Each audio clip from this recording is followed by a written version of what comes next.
நம்மளுடைய ஒட்டுமொத்த பிரச்சனையும் படைச்சவன்ட்டு இருந்து கிடைக்க வேண்டியது எல்லாமே படைப்புகள்ட்ட இருந்து கிடைக்கும்னு சொல்லி எதிர்பார்த்துக்கிட்டே இருக்கிறோம். நம்மள படைச்சவன் என்னைக்கும் நம்மளுடைய தகுதியை, நம்மளுடைய திறமையை, நம்மளுடைய மதிப்பை, நம்மளுடைய சந்தோஷத்தை முடிவு செஞ்சுட்டான்.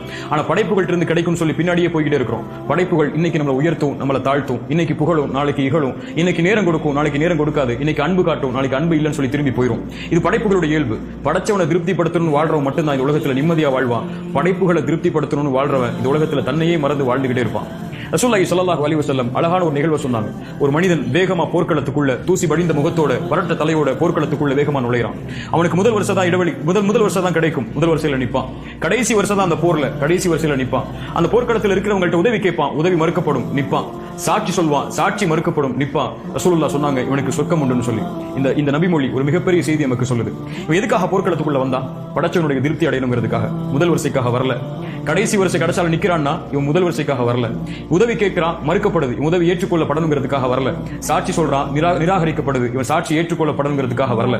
இவனுக்கு முதல் வரிசையோ கடைசி வரிசையோ உதவியோ சாட்சியோ எதுவும் தேவையில்லை. இவனுக்கு தேவை படைச்சவனுடைய திருப்தி.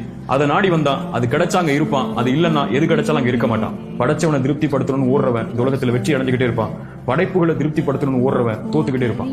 ஒன்னே ஒண்ணு மட்டும் உள்ளத்துக்குள்ள சொல்லிக் கொள்ளுங்க, இறைவா நான் பாவத்திலிருந்து விலகிறேன், உன்னை நோக்கி வர்றேன், என்னோட உன் திருப்தி போது எனக்கு, அதுக்காக வாழ்றேன்.